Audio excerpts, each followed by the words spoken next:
Happy Friday, everybody, and welcome into College Football Kickoff Live. I'm Drake Toll from Locked On Big 12. That is Alex Dono of Locked On Canes. Kenton Gibbs is currently about 3 lines away from finishing off his letter to the University of Miami to get Mario Cristobal fired after last week. Dono, I know you've been working in conjunction with him to try to write that.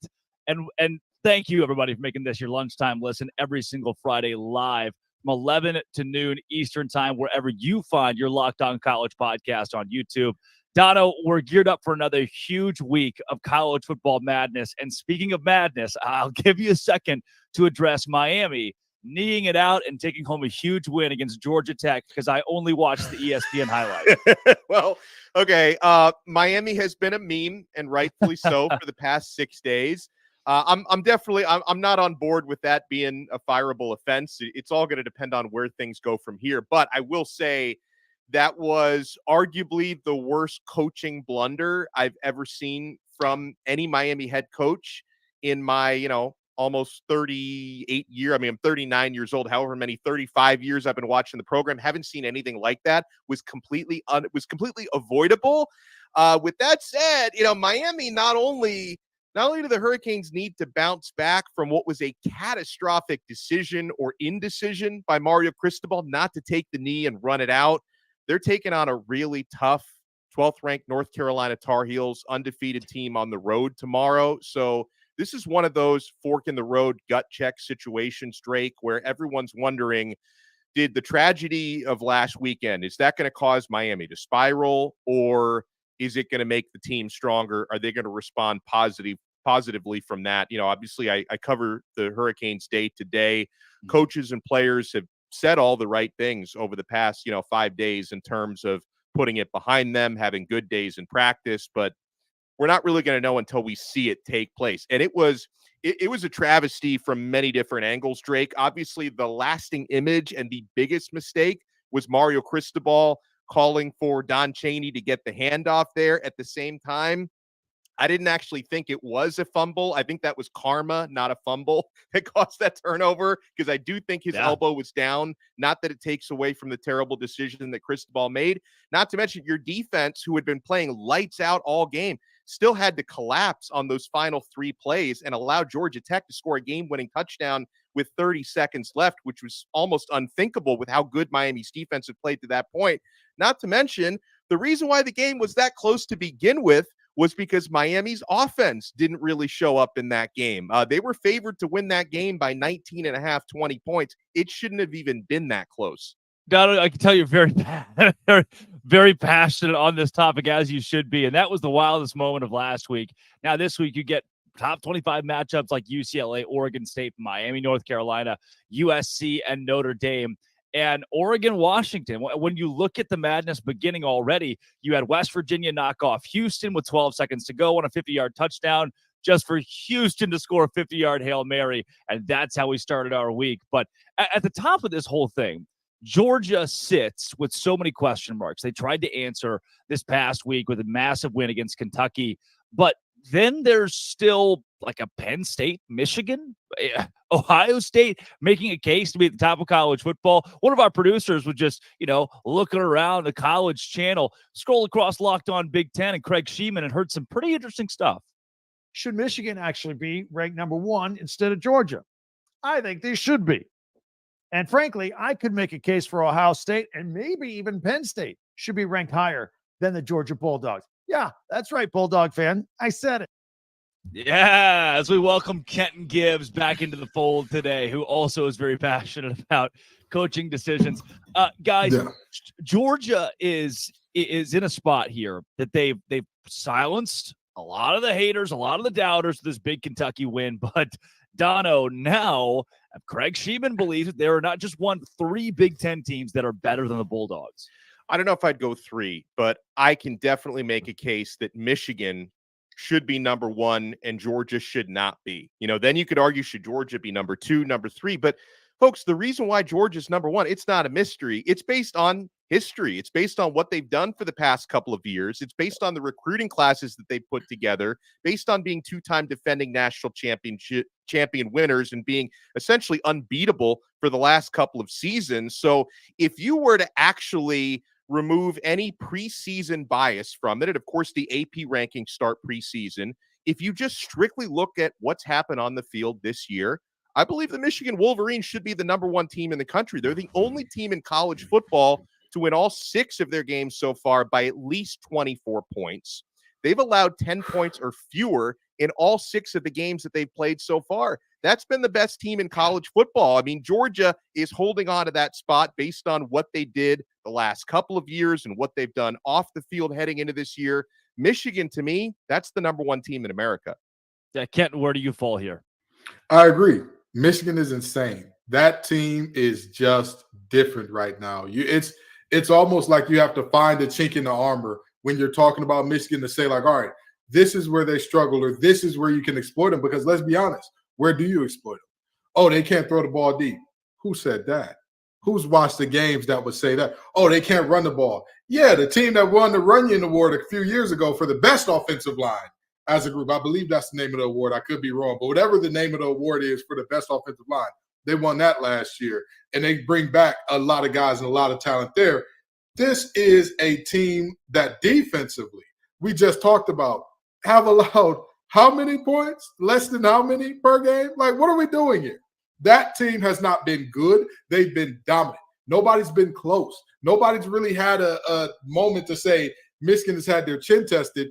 And to that extent, I will say this. If Michigan rolls through the entire season like that, I don't see a world in which they shouldn't be the number one team in the nation. I think that this was a good quality win by Georgia over Kentucky. But let's just be honest about Kentucky, right? Like, how good did we really think they were coming into this game? Like, let's just be very honest with ourselves about that. We knew if you stop Ray, that's it. That's all you got. That's, you're not really much outside of that. So I was wrong about Notre Dame being closer to the playoff than Georgia so far. Very wrong about that. I'll admit it. Hey, Bulldog fans, I was wrong. But with that being said, right now, based on the eye test, Michigan looks better than Georgia. I told you, Dono, I've been working on my ventriloquist skills, and I think I'm nailing it over here with Kenton. The Michigan schedule has featured the last 3 weeks Nebraska, Rutgers, and Minnesota. So let's little grain of salt here, but you can only take care of business. When that's what your schedule is, you can only take care of business. And how does 128 to 24 in those 3 games sound? Combined score of 128 to 24. There's not much more business you can take care of than that. Michigan taking the schedule it's been given and winning with it right now. And they won't be tested for another few weeks. They got Penn State coming up in November, the second week of November. Between that, Indiana, Michigan State, Purdue. We're staring down the barrel of a Michigan team that can continue to roll through teams in this same way. And we look up at the end of the season and go, shoot, this could be, if they continue, one of the best college football teams of all time. But there's another team that's flown under the radar to us, at least. We haven't talked a lot about these Pac-12 teams in the playoff conversation. We focus more SEC, Big Ten, but the Oregon Ducks and the Washington Huskies have both been so solid this season, and now they have our game of the week.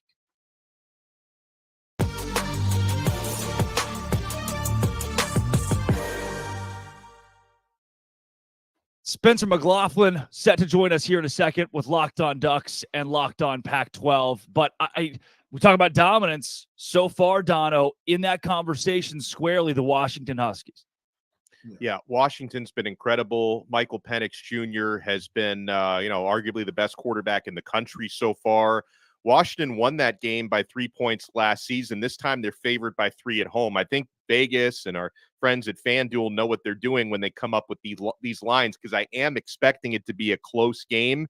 With that said, just watching Oregon this season, one of the most complete football teams in the country. I love how physical they are. They defy some of those Pac-12 stereotypes. So I think this is going to be a fantastic game. And guys, you talk about Drake. One of the reasons why maybe, mass audiences don't talk about the Pac-12 so much is that whole Pac-12 after dark thing. A lot of the games end up starting when people are getting ready for bed or getting ready to go out to party. This one is a 3:30 p.m. Eastern time game. So there's no reason why everyone in America who just cares about watching great college football, because in the history of the matchup between these two teams, I think they played each other more than 100 times. They've never been in both the top 10 at the same time when they played one another. So theoretically, this is the biggest matchup between these two teams, Washington and Oregon, ever. And there's no reason why everyone in the country shouldn't be devoting that 3:30 p.m. time slot Eastern time to watch this one.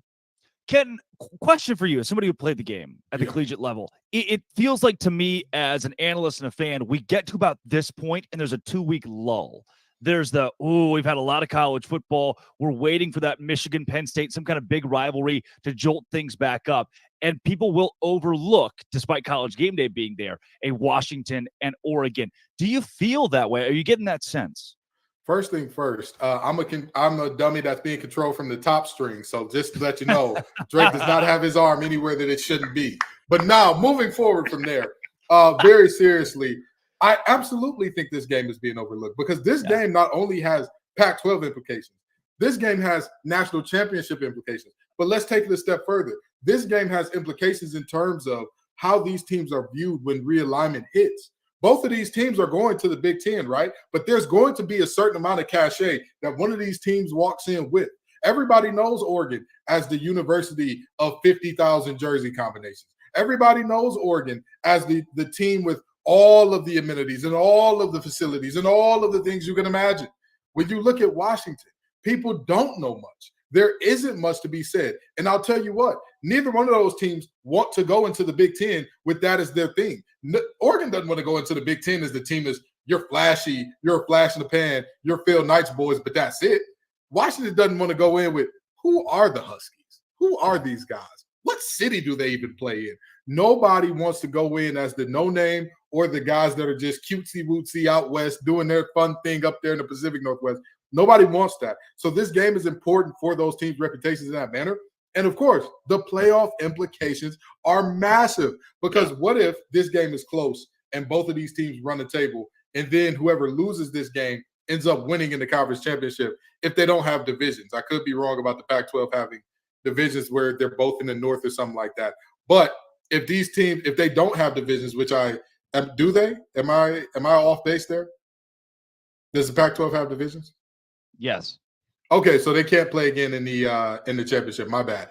But either way it goes, if you see the loser of this game going to dominate everybody going forward, and the winner of this game potentially loses a game, or even if the winner does run the table and just the loser looks great going forward, what do you then say of the playoff implications and potentially seeing two Pac-12 teams? By the way, according to Google, no divisions. I don't want to. It's either one of those. They're either nine conference, guys. I thought there were no divisions. I thought they didn't. Yeah. I thought they got rid of it a few years ago. But either way it goes, each Pac-12 team play 9 conference games each team. Okay, the North and the South, and right. I remember the North and the South. I remember the leaders and the legends. Yeah. Locked On College Football Kickoff Live, the only place that the jury's out on the Pac-12's divisions, which next year will have zero. It'll have zero. Pac will have zero divisions. Zero divisions for those guys. Look, for a game like this, that yes, I agree is being overlooked.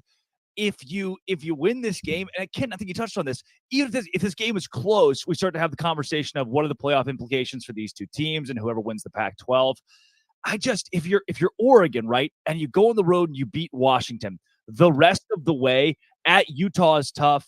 USC at home is tough. Oregon State is tough. But with Bo Nix, who's off his parents' insurance, who can rent a car, there is no reason an Oregon win shouldn't put them not just squarely in the conversation of a college football playoff, but we're talking, hey, this team's in. I mean, this team deserves to be in it. And for Washington on the other side, Arizona State and Stanford for the next couple of weeks, they springboard you into 4 top 25 games to close out the season, but you get a couple of these Utahs at home. USC being on the road is going to be tough. Who we have, again, another team we haven't talked a lot about, or whether or not that defense can uphold.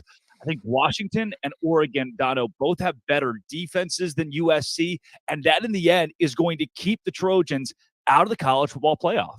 Yeah, I said this a few weeks ago, when USC was ranked ahead of Oregon, that doesn't match up with the eye test. And again, this goes back to what we started the show with. Is Georgia really the number one team in the country, or are they number one because of what they've done the last couple of years? USC, despite the fact that they keep winning, they keep falling in the rankings because people start to realize that defense is more and more fraudulent. You obviously have a quarterback that can do everything but walk on water in Caleb Williams, and you've got a great offensive head coach in Lincoln Riley. But, when you're talking about either competing for the Pac-12 is one thing, which I don't think USC is going to win that conference, but then talk about competing for a college football playoff, you've got to have some semblance of a defense. They don't. No, I don't think I'll so. tell you this much. Caleb Williams may not be able to walk on water, but that boy, like you said, everything on the field you ask him to do, he can do it in space plus some. Absolutely love the kid, but I agree with Drake. They're not good enough defensively, but I want to take it a step further. Even in the trenches offensively, do you think they have an answer for a Washington or an Oregon or even a Utah up front? I'm not sure if they do. That's a deep concern of mine in going forward in this game. And so, I'm loving the fact that we're about to get Spencer on to talk about this thing, because I just really want to hear whether or not there is a hope in the Pac-12 outside of these two in terms of being that team that gets to the playoffs.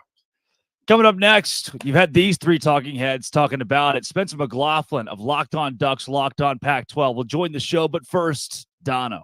Well, I want to talk about LinkedIn Jobs because these days, every new potential hire can feel like a high-stakes wager. You want to be 100% certain that you have access to the best qualified candidates available for your small business. That's why you have to check out LinkedIn Jobs. LinkedIn Jobs helps find the right people for your team faster and for free.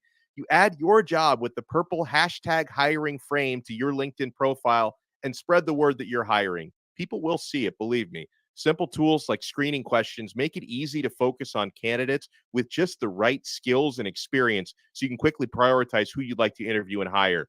It's why small businesses rate LinkedIn Jobs #1 in delivering quality hires versus leading competitors. LinkedIn Jobs helps you find the qualified candidates you want to talk to faster. Post your job for free at linkedin.com/lockedoncollege. That's linkedin.com/lockedoncollege to post your job for free. Terms and conditions apply.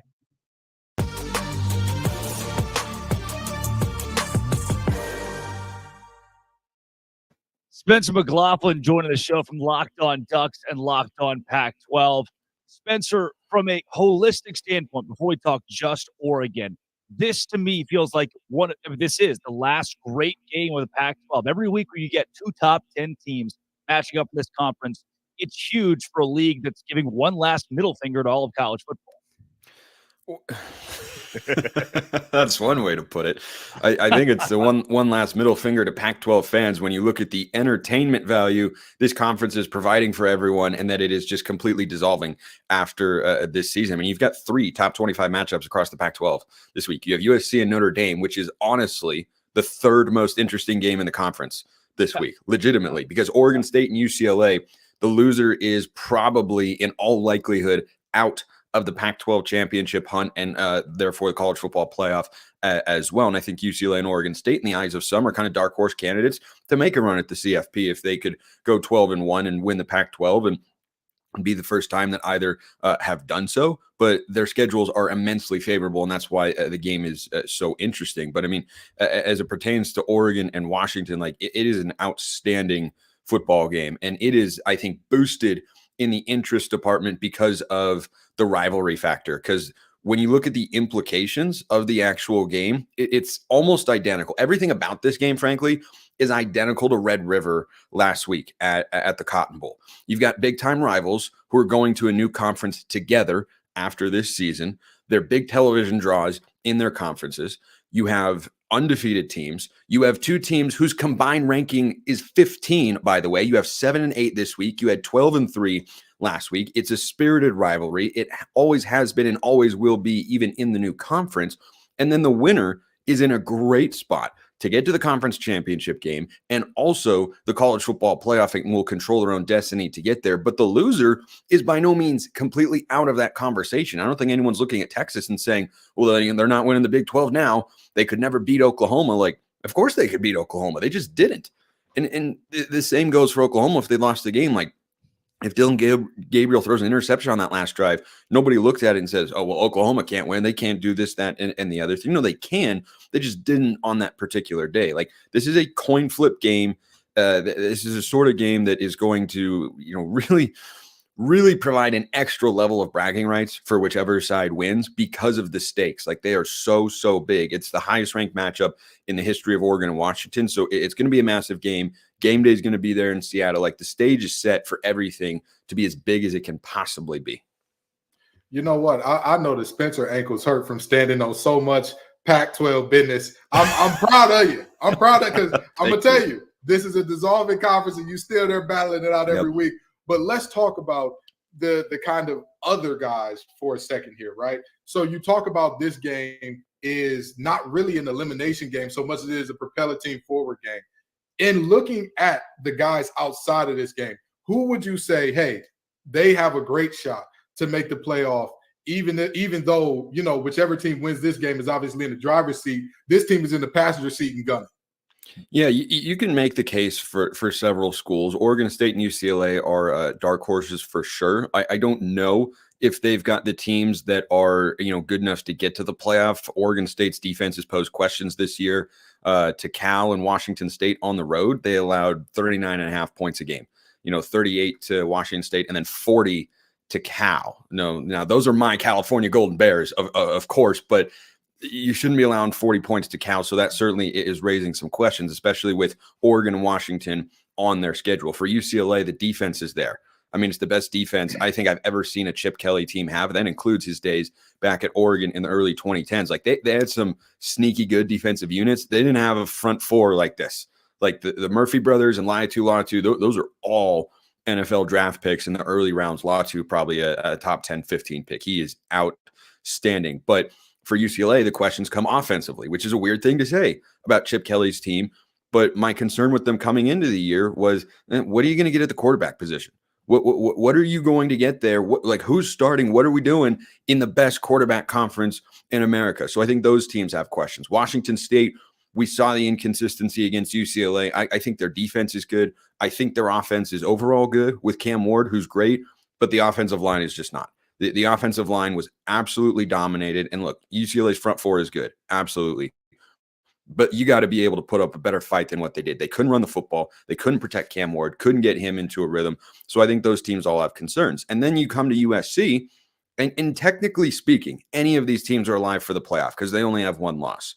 And Washington State also has a very favorable schedule. They miss USC and Utah as they go through the Pac-12 slate. But for USC, they play at Notre Dame this week. I think they're going to lose to the Irish for the first time. Their playoff hopes won't be done. But again, you then have to go through Washington, Utah, UCLA, and Oregon, and the Pac-12 championship game undefeated. And these gauntlets are reminiscent of what the SEC once was and is not currently right now. Because I think beyond the top few teams, the SEC is pretty weak compared to what it has been. The Pac-12 is a big-time gauntlet right now. And it's just hard to see a team getting through with 1 or 0 losses when you factor in the Pac-12 championship game. Like, Oregon and Washington could be a Pac-12 championship game preview. USC could get there. I know their defense is bad, but I've seen bad Lincoln Riley teams on the defensive side of the ball go to the college football playoff and win a conference championship as a 12-1 football team. So I think those teams are all on the table. It's a matter of letting things play out. I think common sense would tell you, well, USC would be the most likely, probably. But I don't think the gap between them and an Oregon State in terms of likelihood of getting there is that large because Oregon State has a much, much easier schedule. Well, that's a great rundown. I want to take it back, though, to Oregon and Washington because I'm so excited for this matchup. Yeah, it's going to be awesome. What's the biggest path to victory for both teams? Oregon wins if they do what, or Washington wins if they do what? I think Washington wins if they protect Michael Penix from Oregon's pass rush. This is a pass rush that had a historically bad season for the Ducks a year ago. Their lowest pass rush and sack rate since, I think, 2000 was the number. They only had 18 sacks in 13 games last year.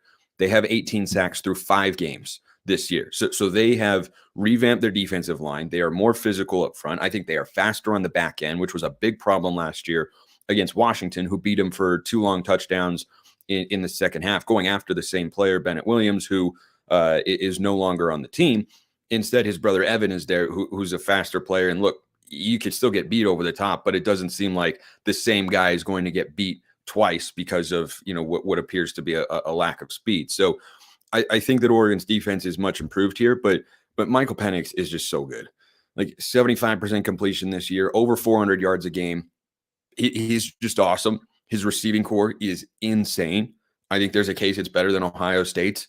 And if you want to put Ohio State 1, that's fine. But Washington better be number 2 because Jalen McMillan and Rome Odunze, those are first-round receivers, and Jalen Polk is probably an early second or third round wide receiver as well. So you've got so much NFL talent on that side of the football. If you can't pressure Michael Penix and disrupt him, what Washington loves to do, they can throw the ball at all 3 levels, but really their offense is a deep shot. It's this kind of living embodiment of that meme, you know, F it, Justin Jefferson is down there somewhere, but they do it with a purpose. They do it with a purpose. Like Penix is just going back there, and on the first play from scrimmage against Michigan State, for instance, they're going 45 yards down the field. Like they don't mess around and wait to unlock those deep shots. It's take the deep shots first, second, and third, and then try and come underneath.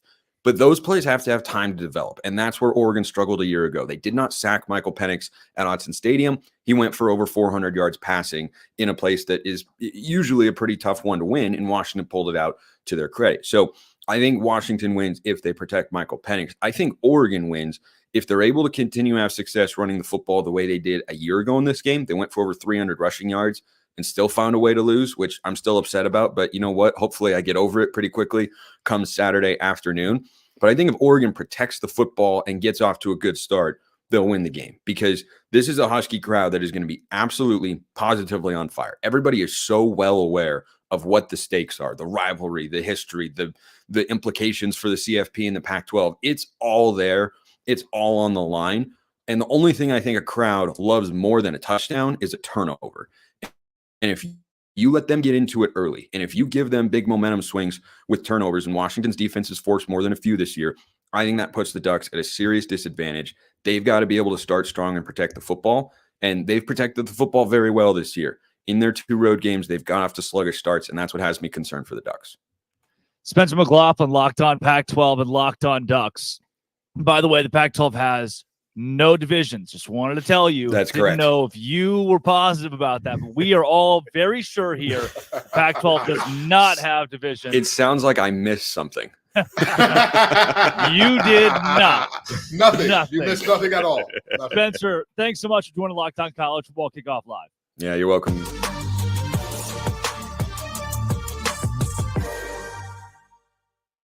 All right, guys, coming up next, we're going to go into one of my favorite segments, and that is Sell Me Why.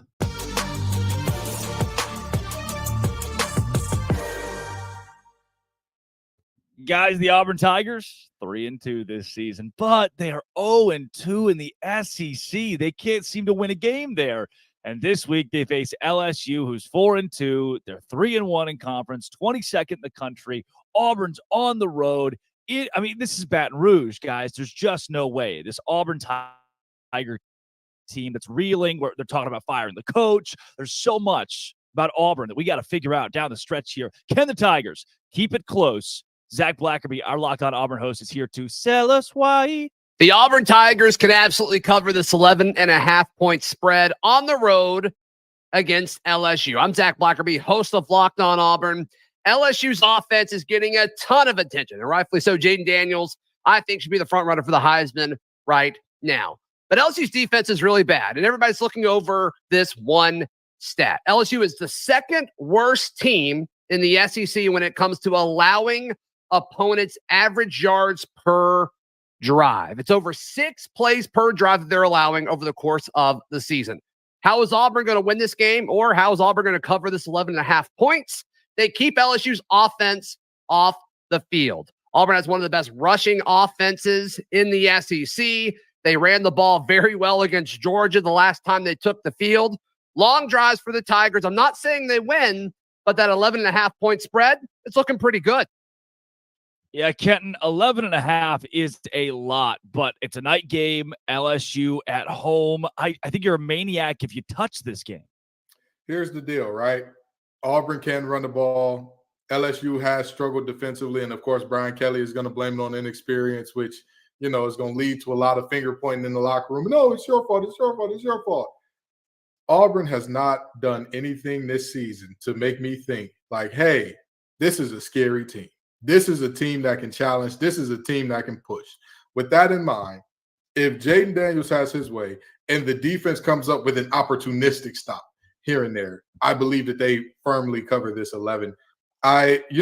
We call this sell me why. Zach Blackerby would literally have to sell me on why. Actually give me money to say, hey, place the bet with my money that they're going to cover this thing, because under no circumstances would I bet on this Auburn team to not be, absolutely demolished by any good LSU or SEC team. Yeah, Dono, to me, I'm in a spot where I see Auburn's driving down by 7 late. There's the pick 6 that gives LSU the cover. This just feels like one of those games where it's going to be crushing on one side or the other. And again, home team, LSU, I think they favor. Yeah, I was actually telling Zach Blackerby off air before the show that I think Auburn can cover 11.5 because, again, conference opponents, that's a really big number. But would I actually put my hard-earned money on that happening?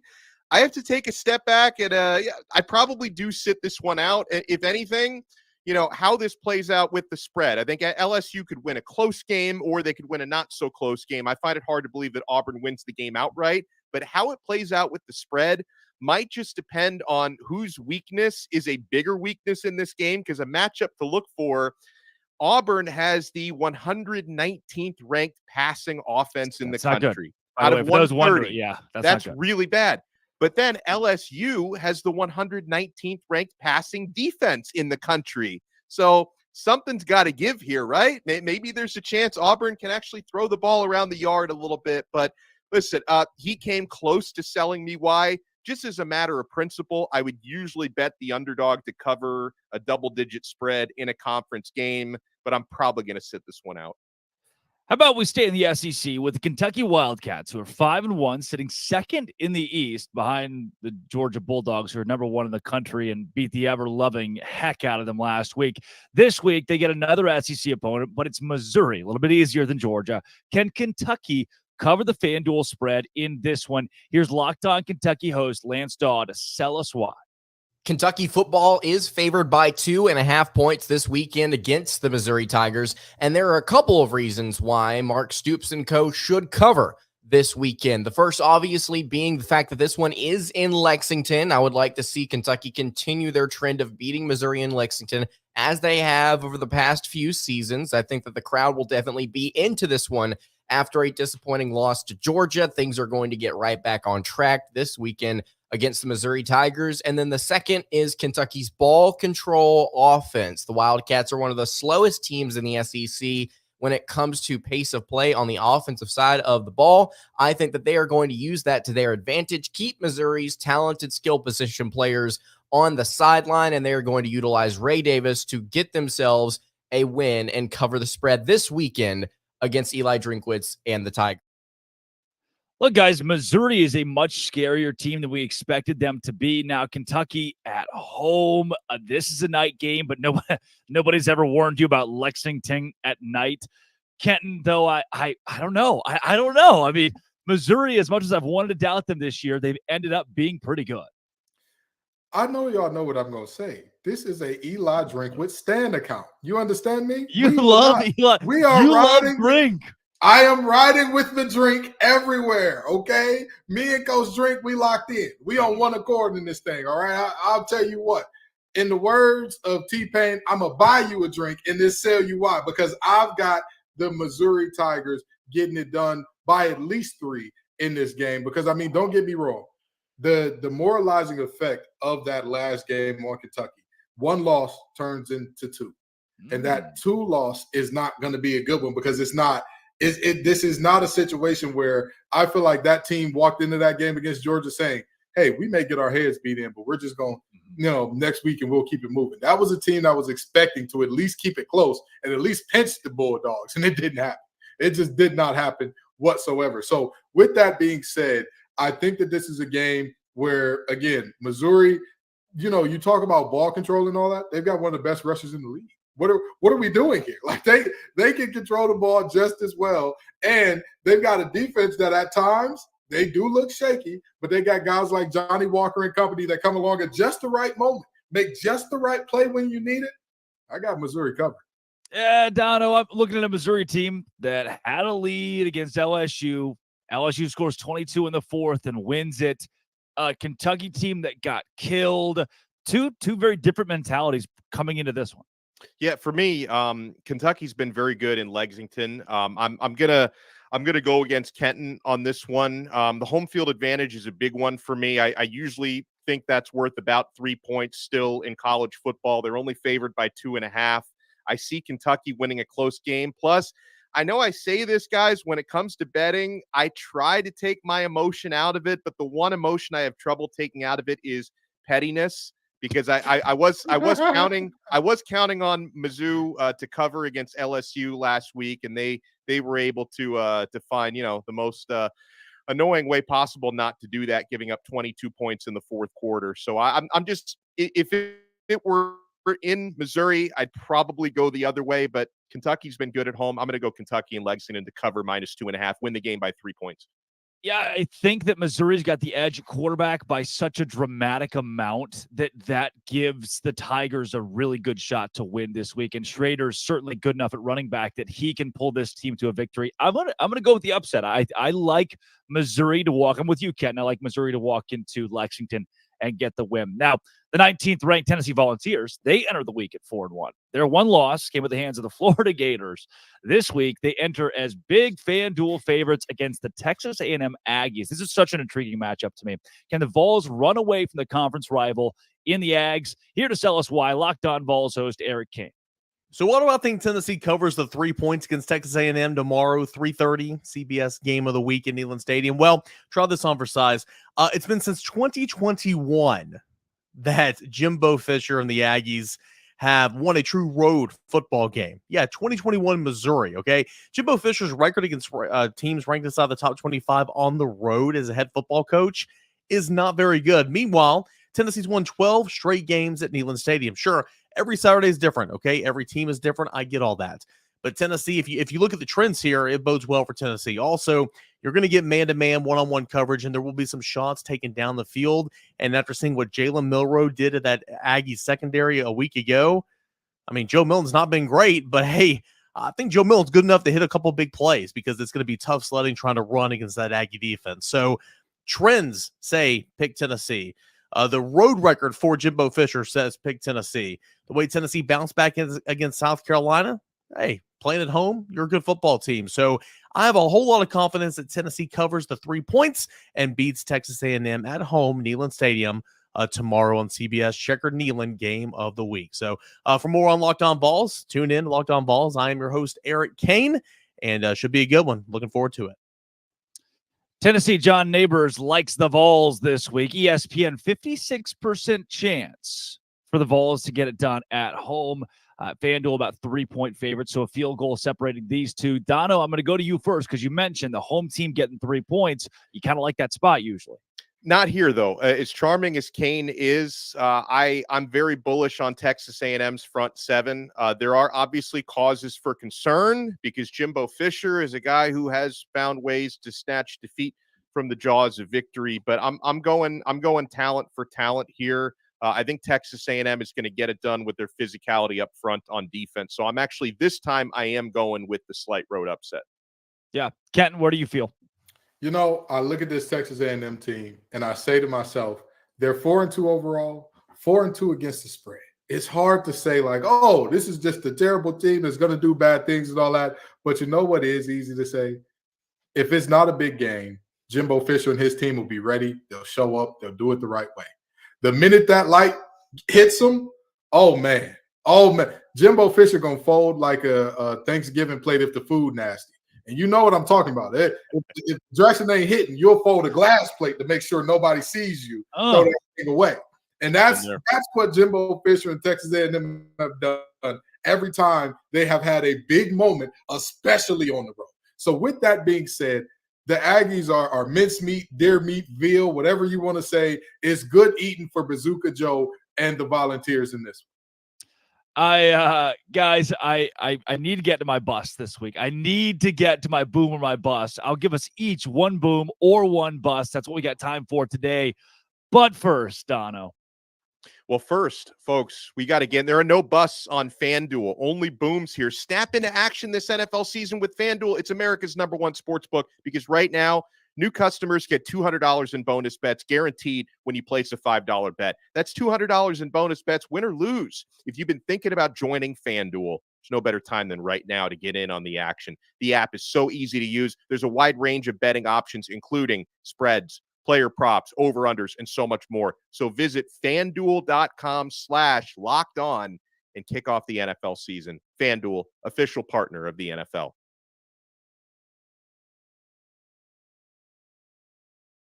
Oh, I think you're muted. Uh-oh, Drake is muted. Drake is very lively, but very muted. I turned out not as good of a ventriloquist as I thought I was. Guys, I'm very excited about the boomer bust this week, and I'm going to start with last night's bust.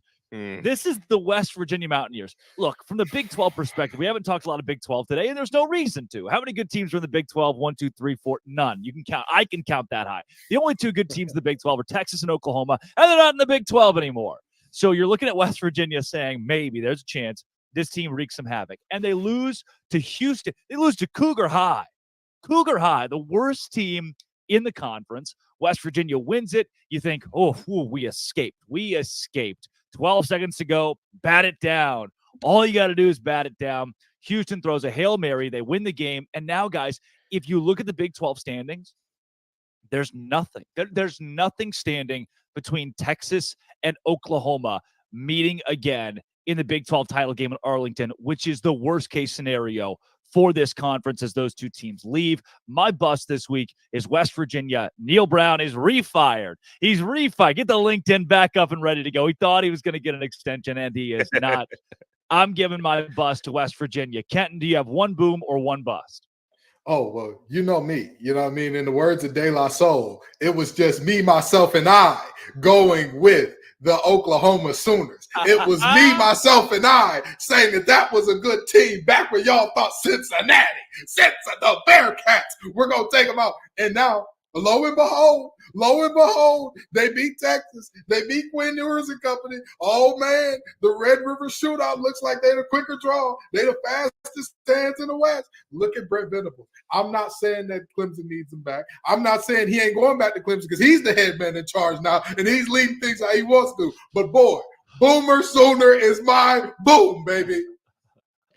Ken Gibbs, Boomer Sooner. Brent, you've been on the Brent Venables train. I will give you credit for that. Dono, a boom or a bust? Here's why Kenton just set me up for failure, because I had one boom and one bust written down, and I got excited when Drake said we have time to just do one or the other. It's the Dono special. It's like, you know what? So, I got 7 of them this week, guys. Today, I had one boom, one bust written down, and Kenton just went with my boom.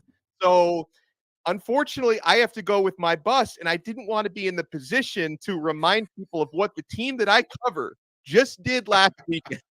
So I'm going to keep it brief. Up 20-17, driving in Georgia Tech territory. There's 33 seconds left in the football game. All Mario Cristobal had to do was take a knee and escape with an unnecessarily ugly victory. Did he do that? No, he didn't do that. They ran the football. A fumble turnover was called, and the longest 30 seconds of my life ensued after that. I hope the team can bounce back this week against North Carolina. But yeah, the program that I cover, Miami Hurricanes, they're my bust this week. There are your booms or busts, guys. We have a second game of the week this week because the Pac-12 is delivering. This one is USC and Notre Dame with Locked On Irish Tyler Wojak.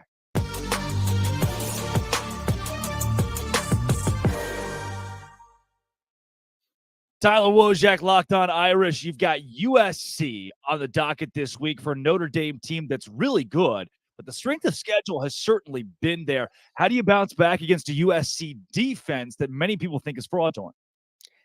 That's a good question. I think we're all waiting to find out the answer to see if Notre Dame's offensive coordinator, Jared Parker, has the answers, because it's been a pretty tough showing the last few weeks for the team as a whole, but particularly on the offense. And they're going up against a USC defense that I don't know if I'd say fraudulent, but I would say they're certainly vulnerable this weekend. So they have a good opportunity to bounce back, but it's their 8th game in as many weeks. So it's been a bit of a struggle lately coming off that Louisville game. There's certainly a lot of pressure on Marcus Freeman and the coaching staff to bounce back, because if they were to go into the bye week 5-3, that's the same start they had last season. I know it's only Marcus Freeman's second season, but I think the pressure from the fan base will certainly start to ramp up a little bit.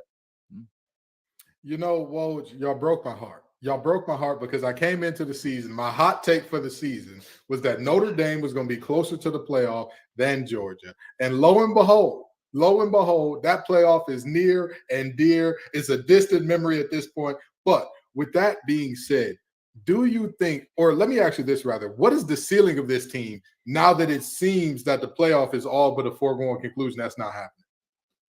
I mean, I want to say 10-2, but I also don't think that Notre Dame is going to beat USC this weekend. So probably 9-3, I would say. I think at this point, just the way things have been going, I think they'll probably end up losing to USC on Saturday, potentially by double digits. And then after that, it's just going to be a matter of piecing things together during the last 4 games. Fortunately for them, the strength of schedule does ease up a little bit after this bye week. They even have another bye week in between some games. They have Pitt, Wake Forest, Stanford, and going on the road to Clemson. And going on the road to Clemson, even though Clemson isn't what they used to be, that's still a tough game. So I think realistically, 9-3 is probably the best case scenario, which is unfortunate. It's certainly not what I was hoping for going into the season. But I guess if there's one positive spin on it, they would reach their over on season win total. So it's not a fun place to be right now. I'll tell you that. Now, I actually, I'm on the other end of it. I think Notre Dame can pull it off this week. A lot of that has to do with my opinions on USC's defense, but I'm interested for you to hear you say you think USC gets it done maybe by a couple touchdowns. So what do you think are the matchups that are going to decide this game? Well, I don't have much faith in Notre Dame's offense and their ability to keep up with Caleb Williams in particular. And I understand that USC's defense is certainly gettable, but the one thing that they're good at is getting pressure on the quarterback. They've been effective at that all year. That's Alex Grinch's style. He likes to create negatives, create havoc plays, and then force turnovers. And I don't know what happened to Notre Dame's offensive line unit, but it is practically fallen off a cliff in these last few games against Louisville. They started mixing combinations on the line. I think they ended up playing 4 different units, or 4 different combinations, I should say, throughout that game. So they're trying to figure things out, especially on the interior between the guards and the center. Hell, even Joe Alt had a rough game against Louisville last week. So even though I think Notre Dame is going to be able to score some points, I think that USC's defense is going to create enough pressure on Sam Hartman, make things difficult for him, that Notre Dame will be able to score, but they won't be able to score at will. Much like Caleb Williams has done in practically every single game throughout his college career. Tyler Wojak, who hurt you? Notre Dame football, man. Yeah. We brought you. I don't even mean to be like, and I don't even think I'm being like negative Nancy. I just look at it and I'm like, this is tough. And I try to be realistic. And if I'm going to come on, I'll give an honest opinion. But yeah, I will say vibes are not particularly high among the Notre Dame fan base right now. It is weird, especially going into a game like this against USC, where the energy and excitement is not really there. Now, I can tell you going into that Ohio State game, much different vibe. And just the way that game ended, it was a great win against Duke, but that very easily could have been a loss. So it almost feels like Notre Dame has lost 3 straight games. So, yeah, I'm not necessarily oozing confidence, but, hey, I have been wrong many times before in my life. I am hoping that I'm wrong again after Saturday. Admirably objective. Tyler Wojak, thanks for joining Locked On College Football Kickoff Live. Appreciate it, man. Thanks for having me.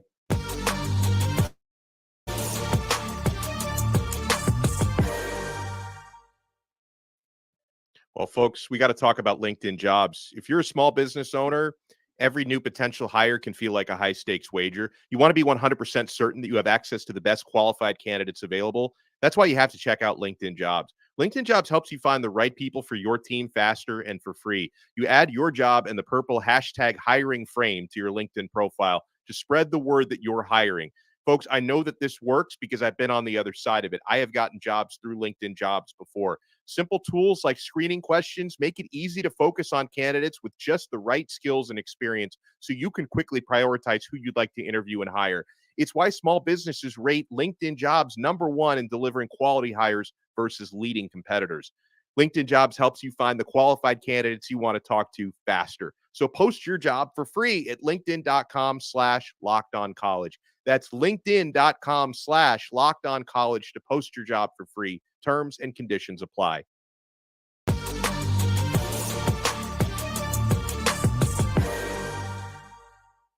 It is time for game time decisions. We'll take you through the best lines, the biggest games this week, and the panel will choose. Guys, let's start with one of the biggest lines in the top 25 this week. It's number 2, Michigan hosting Indiana, favored at FanDuel by 33 points. Let's go rapid fire. Dono, what do you think? Yeah, I mean, listen, history would say Michigan has not only beaten all the inferior teams in front of them, they've taken care of business and covered. They haven't won a game by less than 24 points this year. I think the Wolverines win, cover, and they continue to have people like me say they probably should be the #1 team in the country. I say they dominate, but 33 is crazy. That's a little intense. That's counting on Harbaugh not letting up off the gas. And while he does his best to keep this team motivated, at some point in time, like, I think that he's going to realize, hey, we're good here, and kind of call off the dogs a bit. I'm going to say that the Hoosiers cover this one. Yeah, Indiana lost to Maryland by less than 33. I mean, they kept 44-17, right? It's kind of where I see this game falling. Even a 49-17 still isn't a 33-point cover. I lean Indiana here, but it's a game that I'll probably stay away from. Let's jump into a couple of the big lines here. Alabama hosts Arkansas this week. 2-4 in SEC play for the Razorbacks, but at FanDuel right now, you can buy this up to 20.5, 21 points. That's 3 touchdowns, Dono.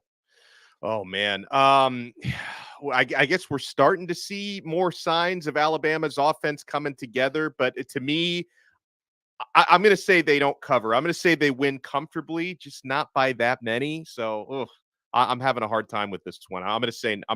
I'm going to say they win, but don't cover. Yeah, KJ Jefferson in this game, Kenton Gibbs, is a 3-touchdown dog.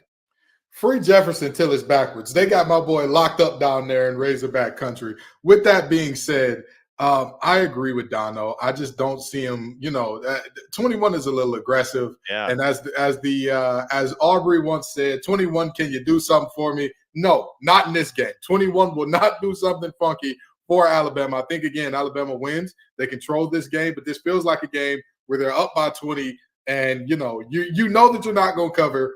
And Arkansas is driving and whatnot, and they just end the game with like, oh, we threw a Hail Mary that didn't work, and that's going to be the end of it. As you're scrolling through your television and you scroll past Superman and Lois, you see that up next on the CW is Louisville and Pittsburgh. Now, this one's a rat line. It's so embarrassing. Louisville only favored by 7.5, despite being 6-0 at 1-4 Pitt. Kenton, you're locked on ACC. What am I missing here? Louisville is going to whoop the wheels off those boys. I don't know where this came from. There are times where I know that Vegas does this at a high level, that the house always wins, all that good stuff. But there's some times where I look up and I'm like, is Vegas trying to give us away money? Is this how they keep people hooked by bets like this? This is the one. There is no way under God's green earth that Pitt, with a defense that is shown to be a little bit shaky even without playing a ton of snaps, an offense that could not score in a brothel with $1 million per player, and a situation in terms of just team cohesion overall where Phil Jakovic is always looking for somebody new to blame, so much so you had to bench him, and you only got Louisville winning by 7? Yeah, best of luck to you. Best of luck. I am completely bamboozled by this number. If this was last year's Pitt Panthers, I could say, okay, I get it. That team is hot garbage so far this year. Like this is not your debt. Like Pitt is usually always pretty good to decent, but man, they got boat raced 41-24 at home against UNC. They somehow lost to Virginia Tech 38-21. Pittsburgh is going to get steamrolled. Now, I had my doubts about Louisville up until a couple of weeks ago, just knowing, hey, this is a team that can hang around because their schedule is really easy. but they proved something to me against Notre Dame. I am taking Louisville very seriously now. I hope Pittsburgh is as well, and I hope anyone thinking of betting Pitt +7 understands what you're getting into, because they're not going to cover. Rat line, guys. Rat line. That's the reason I bet West Virginia -3 was free money. It's never free money. The over-under in that game being 44.5 too is very interesting. I'll have my eyes on that. I'm going to go Louisville -7.5 as well, because that's a smart pick. Kansas, Oklahoma State. This one in Stillwater. KU favored by 3. Let's go quick, Kenton. The mullet's done. Kansas covers. They get it done. That's he's going to be in Stillwater forever. The thrill is gone. Yeah, Alex. Kansas by a touchdown. Yeah, I'm with Kenton on this one.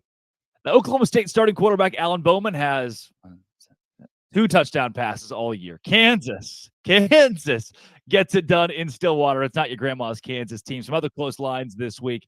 How about Miami and North Carolina? Donna, we go to your territory here. The Canes travel to Chapel Hill. Yeah, it's a tough one. I will note that 3 of the last 4 meetings between these teams have been decided by 3 points.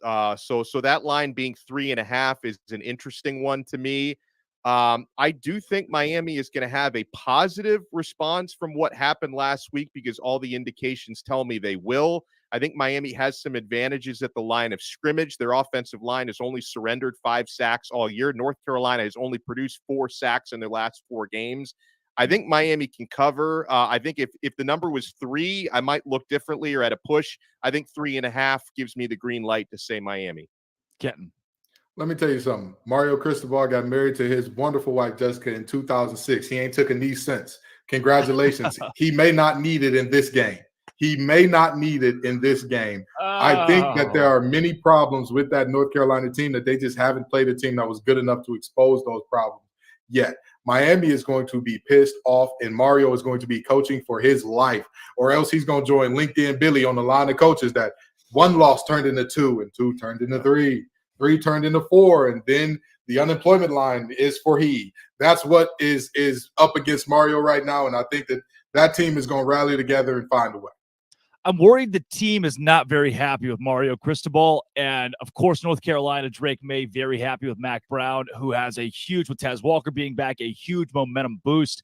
North Carolina covers 3 in this game. Drake May knees it out to close it out. Last couple here, guys. UCLA, Oregon State. Oregon State favored by 3.5 at home in a massive Pac-12 game, Kenton.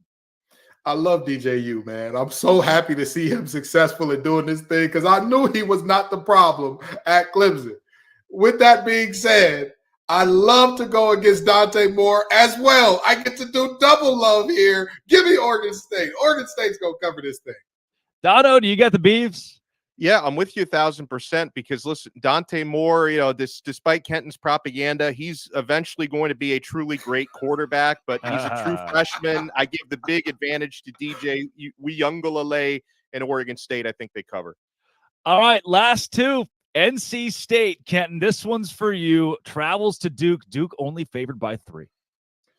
Well, no Riley Leonard is going to be a problem for that team. That offense is predicated on Riley Leonard being a beast, and NC State's defense, they figured it out. Don't let the 41 points last week distract you. Coach Dorn, for whatever reason, decided to do a bunch of squib kicks, which is neither here nor there. I think he'll make a much better decision in Durham. With that being said, MJ Morris, prime time TV. You talk about young quarterbacks that are good. NC State played 5 games without 5 games, against one of which was against Virginia Military Institute. And do you know when they scored their season high of points? Against a Marshall team on a 9-game winning streak with MJ Morris. Yeah. Folks, NC State is going to cover this thing, and I'll take them out right on the money line. Come on now. Come on with it. Duke by 3 for me, Dono. I don't know, man. I think Riley Leonard is probably worth as much to his team as most any player in the. I just think he's so important for them. I'm going to go NC State for that reason. Last one, ABC 2:30 College Game Day. Oregon, Washington, in Seattle, Kenton. Bo Nix has seen it all, done it all. He's been in college since Drake Toll was sipping baby bottles. You understand? That man was teething when Bo Nix was at Auburn. That's how long that Bo Nix has been around in this ball game. However, give me the lucky lefty. Give me Penix. Give me a Dunzy. I think Washington gets this one done. Dono. Yeah, Washington won this game by 3 points on the road last year. I think they win it by more than 3 points at home this year. Penix power. I think Washington's going to win this game probably by 6-7 points. Bow down to Washington. Mighty are the men who wear the purple and the gold. Not so fast, my friends. Bo Nix, the Oregon Ducks, get it done in Seattle this week. Give me the underdog in this game, the Oregon Ducks. This has been and always will be. That is Kenton Gibbs of Locked On ACC, Locked On Wolfpack. That's Alex Dono of Locked On Canes. I'm Drake Toll from Locked On Big 12. Let's get out of here, boys. This is Locked On College Football Kickoff Live.